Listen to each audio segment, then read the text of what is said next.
Hello friends, नमस्कार। मैं सी वेद और स्वागत है आपका मेरे यूट्यूब चैनल में। चलिए आज हम बात करते हैं section 80 and section 80 of income tax के बारे में। दोनों ही सेक्शन के अंदर जो एक एसएससी है वो डिडक्शन क्लेम करता है किसी ऐसे मेडिकल एक्सपेंस के बारे में, ऐसे मेडिकल ट्रीटमेंट के रिगार्ड में जो कि उसने किया है एक डिसेबल्ड पर्सन के लिए।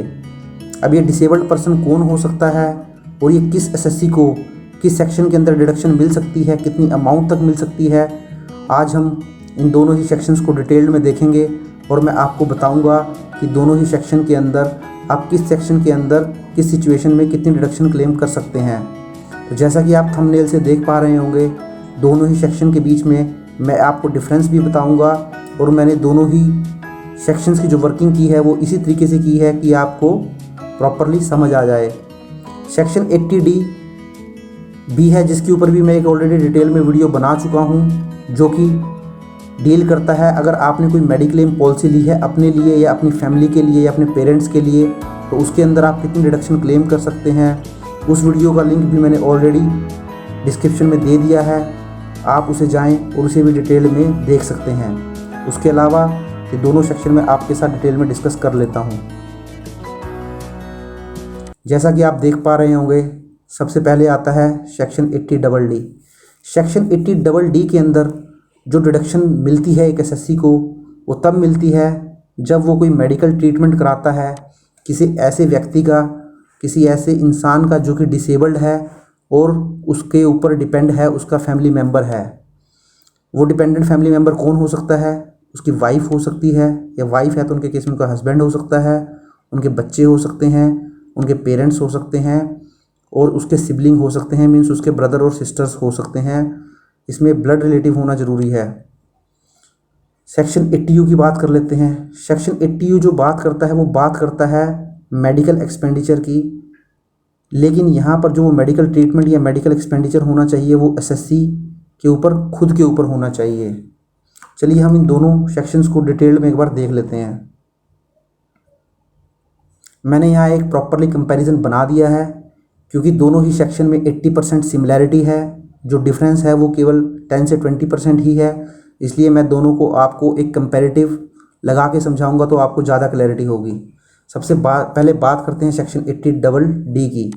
80D कहता है कि इसके अंदर जो डिडक्शन क्लेम की जा सकती है वो किसी भी इंडिविजुअल या HUF के द्वारा डिडक्शन क्लेम की जा सकती है, और 80U के अंदर जो डिडक्शन क्लेम की जा सकती है वो किसी रेजिडेंट इंडिविजुअल के द्वारा डिडक्शन क्लेम की जा सकती है। तो 80D के अंदर इंडिविजुअल और HUF हिंदू अनडिवाइडेड फैमिली दोनों ही डिडक्शन क्लेम कर सकते हैं, बट 80U के अंदर केवल एक इंडिविजुअल ही डिडक्शन क्लेम कर सकता है जो कि रेजिडेंट होना चाहिए। अब सेकंड पॉइंट देख लेते हैं जो कि हम ऑलरेडी फर्स्ट स्लाइड में डिस्कस कर चुके हैं। यहाँ पर ये इंडिविजुअल और HUF जो डिडक्शन क्लेम कर सकता है, ये डिडक्शन क्लेम कर सकता है यदि उसने कोई मेडिकल ट्रीटमेंट के ऊपर खर्चा किया हो किसी डिसेबल्ड व्यक्ति के, वो व्यक्ति उसके ऊपर उनका डिपेंडेंट फैमिली मेम्बर हो सकता है, उनका बेटा हो सकता है, उनकी बेटी हो सकती है, उनकी वाइफ हो सकती है, पेरेंट्स हो सकते हैं, ब्रदर सिस्टर हो सकते हैं।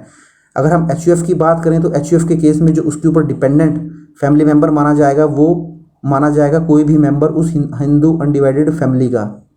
बट जब हम 80U के अंदर आते हैं तो 80U क्या कहता है कि जो इंडिविजुअल है वो डिडक्शन क्लेम कर सकता है अगर उसने कोई मेडिकल ट्रीटमेंट कराया है उस डिसेबल्ड डिजीज़ का खुद अपने लिए। 80U के अंदर डिडक्शन आपको तब मिलेगी जब खर्चा, मेडिकल का जो खर्चा होगा वो आप अपने खुद के लिए करेंगे, और 80D के अंदर तब मिलेगा जब ये खर्चा अपने ऊपर ना करके आप अपने किसी डिपेंडेंट फैमिली मेम्बर के ऊपर करेंगे जो कि डिसेबल्ड हो। अब इस केस में जो ये डिसेबल्ड है इसकी डेफिनेशन भी हम देखेंगे, ये डिसेबल्ड का मतलब क्या है वो हम नेक्स्ट स्लाइड में कवर करेंगे। अब देख लेते हैं कि आपको डिडक्शन इसमें कितना क्लेम कर सकते हैं दोनों ही केसेस में। दोनों ही केसेस में जो डिडक्शन का अमाउंट रहेगा वो सेम रहेगा। वो डिडक्शन का अमाउंट क्या रहेगा? वो डिडक्शन का अमाउंट रहेगा अगर आपकी डिसेबिलिटी 40% से लेके 80% के बीच में फॉल करती है। अब ये 40% या 80% है, ये कौन डिसाइड करेगा? ये भी मैं आपको नेक्स्ट स्लाइड में बताऊंगा कि ये आपको कौन बताएगा, ये आपको कहाँ से सर्टिफाई होगा। अगर आपकी डिसेबिलिटी 40% है और 80% के बीच में फॉल करती है तो आपको फिक्स्ड डिडक्शन मिल जाएगी 75,000 रुपीज़ की। इट मीन्स अगर आपने कोई मेडिकल एक्सपेंडिचर 1 लाख का किया है या 50,000 का किया है या 25,000 रुपये का किया है, उससे कोई लेना देना नहीं है। इसमें ये फिक्स्ड डिडक्शन है, आपको 75,000 रुपीज़ की डिडक्शन मिल जाएगी। आपके एक्सपेंडिचर कितना भी हो सकता है, कम भी हो सकता है, ज़्यादा भी हो सकता है।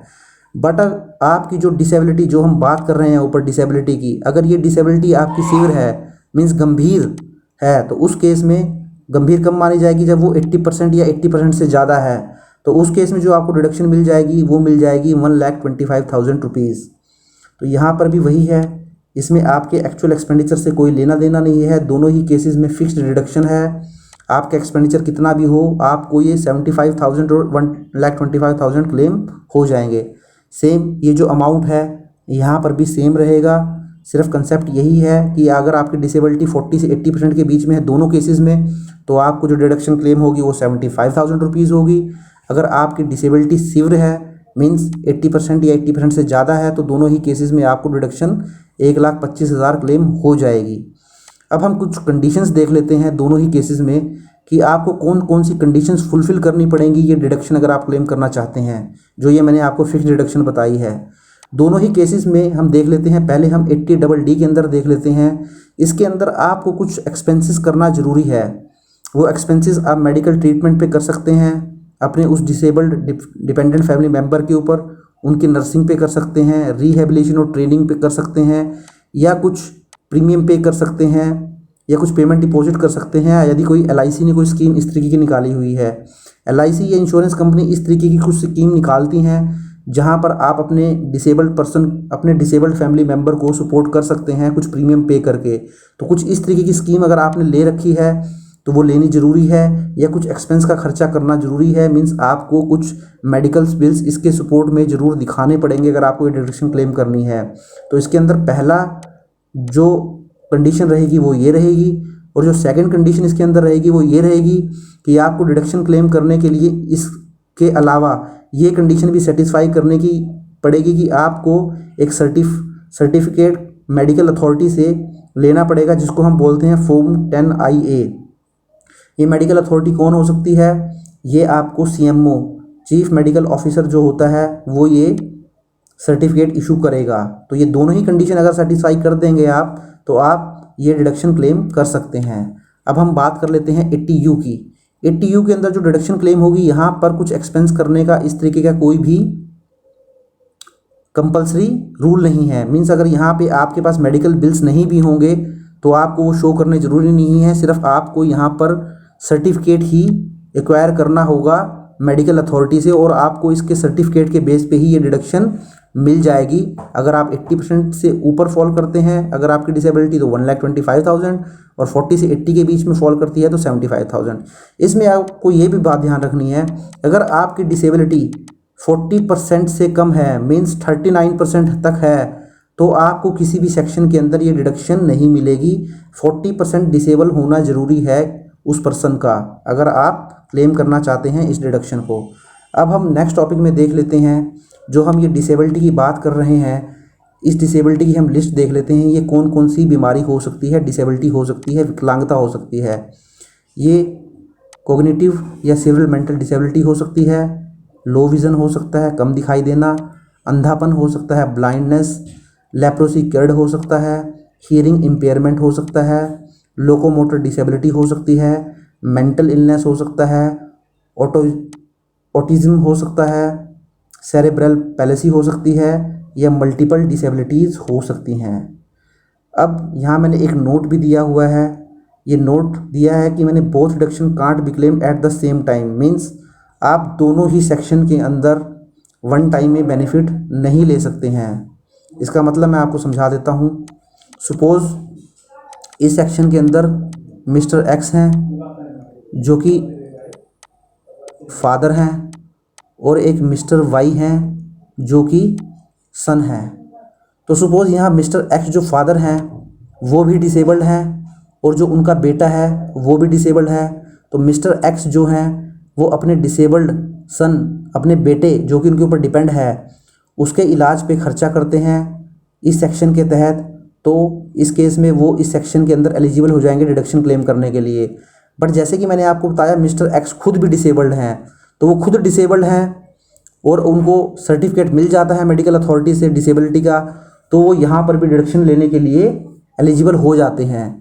तो इसीलिए मिस्टर एक्स दोनों ही सेक्शन में फॉल होते हैं डिडक्शन लेने के लिए, तो कायदे से उनको डिडक्शन दोनों ही सेक्शन में मिलनी चाहिए। बट ये रूल ये कहता है, इनकम टैक्स का प्रोविज़न ये कहता है कि मिस्टर एक्स दोनों ही सेक्शन में डिडक्शन नहीं ले पाएंगे, इवन वो एलिजिबल हो पा रहे हैं, तो उनको एक ही सेक्शन चूज़ करना पड़ेगा at the time of filing ITR।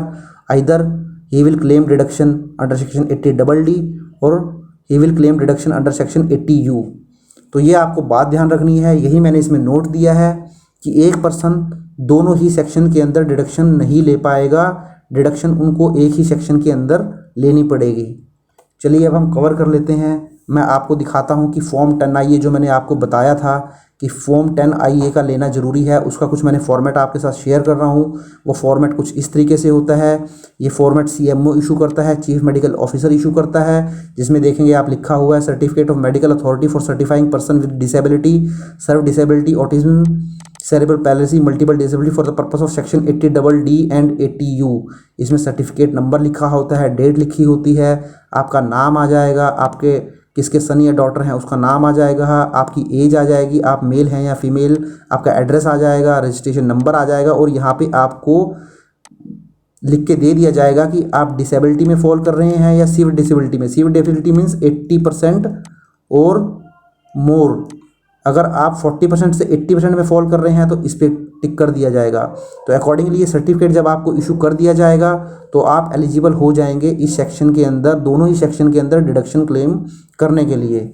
सो मैंने डिटेल्ड में ये दोनों ही सेक्शन को कवर करने की कोशिश की है, और मैं आशा करता हूँ कि आपको ये ज़रूर समझ में आया होगा। और जब आप अपनी ITR फाइल करने जाएंगे और आपके सामने कुछ इस तरीके की सिचुएशन है, तो आपको उस टाइम ईजी रहेगा ये चूज़ करने में कि किस सेक्शन के अंदर आपको डिडक्शन क्लेम करनी है। अगर आपको ये वीडियो अच्छा लगा है तो इसे लाइक, शेयर और मेरे चैनल को सब्सक्राइब जरूर कर लें, और बेल आइकन के बटन को भी प्रेस करना ना भूलें ताकि मेरे आने वाली वीडियोज़ की नोटिफिकेशन आपको मिलती रहें। Thank you very much. Have a nice day. Take care.